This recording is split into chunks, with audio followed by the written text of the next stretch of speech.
It's Jess from Fighting Spirit Film Festival, back with you for another interview. I have a very special guest.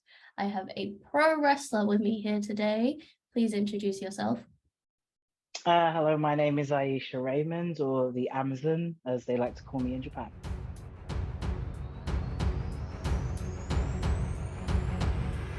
Can you tell us about your first memories of wrestling? What was your first impression? My first ever memories of wrestling, I used to watch a lot of contact sports with my grandfather and my brothers when I was younger, and it was mainly professional wrestling and boxing. And I remember seeing a lot of tapes from Japanese wrestling, a lot of old old WWF wrestling, and just falling in love with the lights and the cameras and the flashy, muscly men at the time. What moment did you fall in love with wrestling, and when did you decide you wanted to become a professional wrestler? Me personally, it was two moments.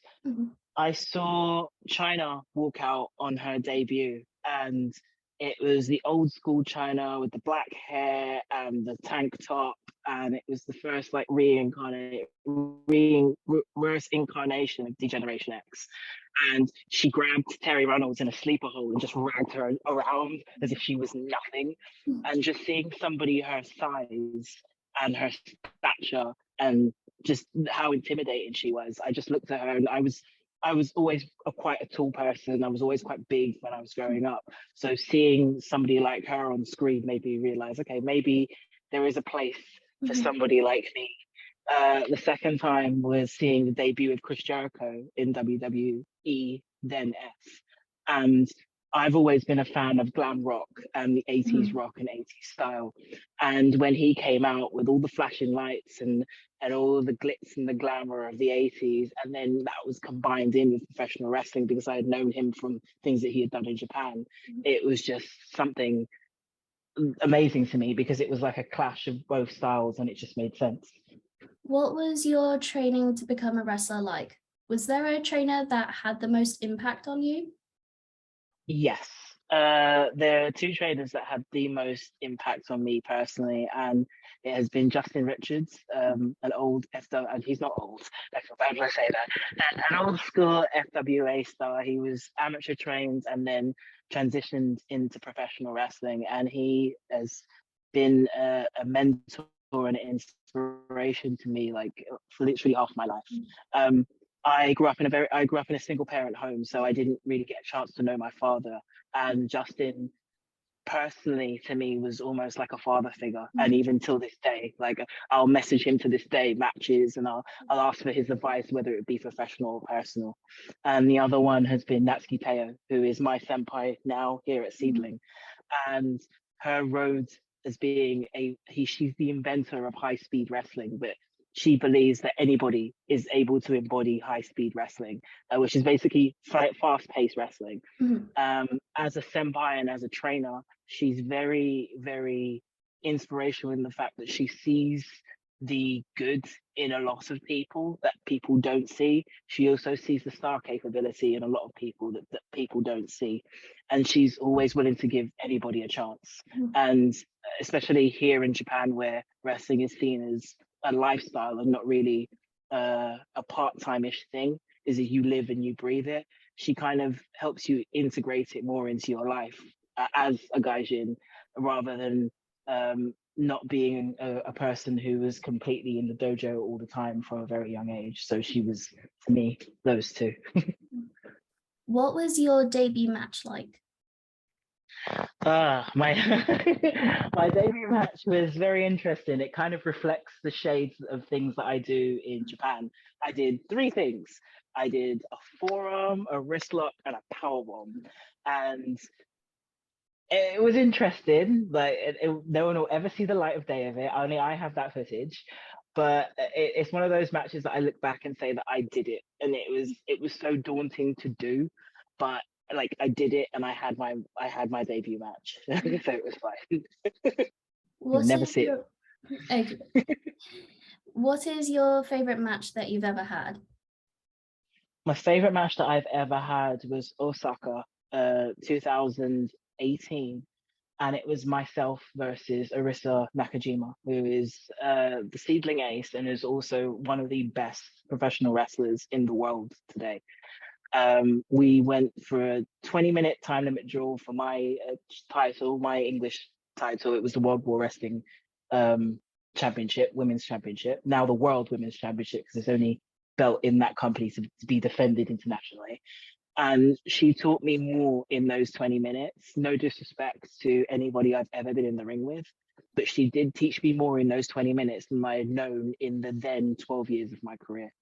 At the end of the match, she I bowed as you bow, and she picked my head up and took my hand, and I just started weeping.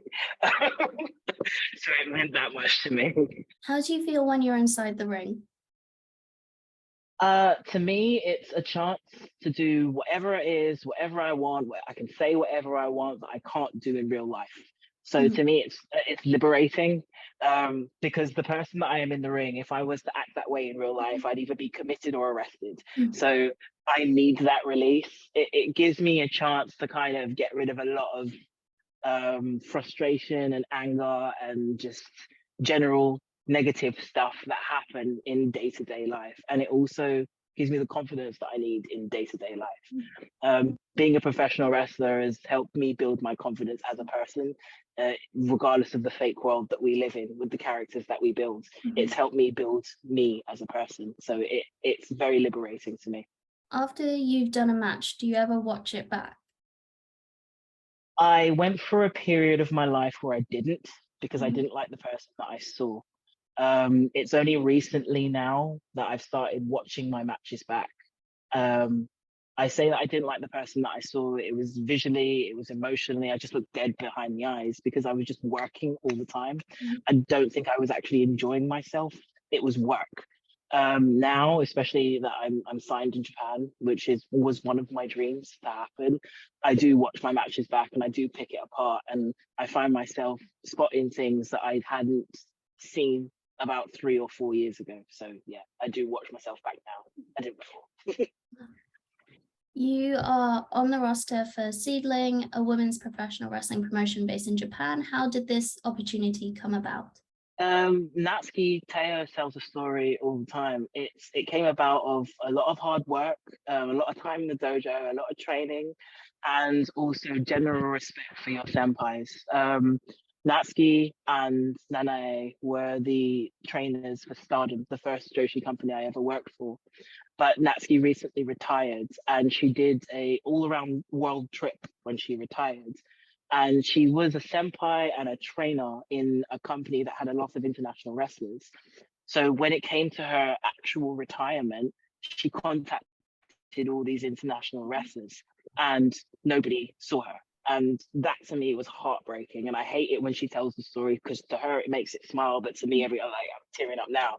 It makes me cry, because I couldn't understand how somebody who helped mold so many careers and trained people and gave people advice, when they wanted to just have a coffee or even just say hello, nobody had the time of day for her.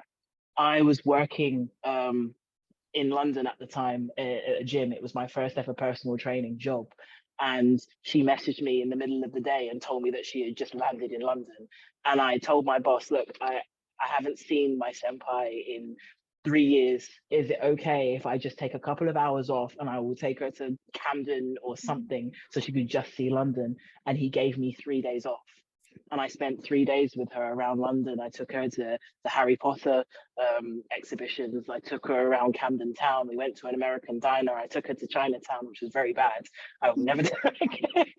Probably one of the most offensive things I could do. But it came about that show of respect and gratitude and just general respect for somebody who was a teacher now got me my job here today, because it's one of the things that they respect a lot and look to in Japan, especially for professional wrestling and the Joshi world, is respect. You could be the most talented wrestler in the world, but if you haven't, as they say, got a good heart, it doesn't mean anything. Is there a difference between the wrestling culture in the UK and the wrestling culture in Japan? Yes, a massive difference. Here it's a lifestyle, it's a religion, they live it, they breathe it. if you usually they leave school, and as soon as they leave school, they go to a dojo, and that's where they stay, they train, and they live with everybody else. Whereas in England, unless you're able to make it to one of the top tier, England or the UK, or even the Western world, to be fair, unless you're able to make it to like the top tier companies, it's a part-time job. It's a hobby. Realistically, you can make it your lifestyle, but it's very difficult. Over here, as soon as you start becoming a Joshi wrestler, you have to make it your life. In terms of the style of wrestling, it is, as they say, strong style. It is hard hitting, and it's more fight based. It's more honor based than it is entertainment. There are companies that do work off entertainment. They have a lot of idol wrestlers with them, but it is more about the fight and the honor of being a Joshi wrestler. I read that the wrestling style at Seedling is Joshi Pararusu. Did you have to learn a new style when you joined the roster? It was weird. I did and I didn't. They just had to tweak a few things because they've always said for some reason they believed that I was in a former life that I was Japanese, so I picked everything up quite easily. And I think also because of my size and my stature, instead of seeing a lot of technical things that I was doing in the UK, what they want to see is power. So I can pick everyone up here, which is cool. In terms of my senpai, my trainer, she does try to teach me the high speed style, which kills me. But also it improves me as a person because it makes me more agile. It gives my character and me a bigger market to be able to show people rather than just being your usual big person wrestler. I can move, I can fly, I can do so many other things that a lot of people my size can't do. A lot of people consider wrestlers to be their role models. Can you tell us what it's like being a role model and inspiring audiences? It's hard for me. I have a training school as well in Scotland, Renegade Wrestling Dojo, and I always feel funny when people like wear my t-shirts in front of me and tell me I started wrestling because I saw you at this place, and I first saw my first wrestling match and it was you, and it's weird for someone to say that to me because I'm still saying it to other people. Like I'm in Japan right now, and the other day I met Minami Toyota and I literally almost wet myself. And so to have that honor bestowed on me that I may have been somebody's inspiration is weird, but it's also an honor. What do you think is the future of wrestling? Now, especially after things like speaking out and like general generation growth, I think the future of wrestling is integration. Again, at my dojo, I try to teach like all inclusiveness. I think there's a time and a place to separate stuff, but I think what needs to happen is in the future is everybody just needs to come together. There needs to be no labels. I hate sometimes being called a women's professional wrestler. I'm a professional wrestler. That literally is it. That's my title. I just think the future is complete integration, and it probably is for the best because putting labels on everything doesn't help anyone. How do you think the wrestling industry could improve? Like I said, take off all the labels. That's my personal opinion. If you want to come at me. But I think the way that we improve, we stop separating everybody, we stop segregating people, we stop putting people into boxes. Because in real life, that's what you want. So why do it in your job? And can you tell us about your upcoming matches? Corrigan Hall. So it's myself and Rina Yamashita, the Amazons, versus Asuka and Makato for the Beyond the Sea tag titles. So it's Monster against Femininity, and it's going to be interesting. And this final part is optional. You don't have to do it. It's a speed round where you pick one film for each category. Do you want to do it? Yeah. Okay. What was the last film you watched? The last film I watched was, let me see if I can remember. Oh, Predators. I watched that before I left Scotland. Yeah. What is the next film you're going to watch? I really, really, really want to see the what was it? The new Top Gun, because I've never been a fan of Top Gun, and I want to see how they're going to change it to probably make me like it. I saw it. It is really good. I can really? say that. Okay. Yeah. What film do you recommend everyone watch? Clockwork Orange. It will teach you something. Your favorite person, what is their favorite film? My favorite person is my brother slash best friend, Booley Lamont, and his favorite film is the original Evil Dead. And lastly, which cinematic universe would you like to live in? For example, the Grand Budapest Hotel, X-Men, MCU.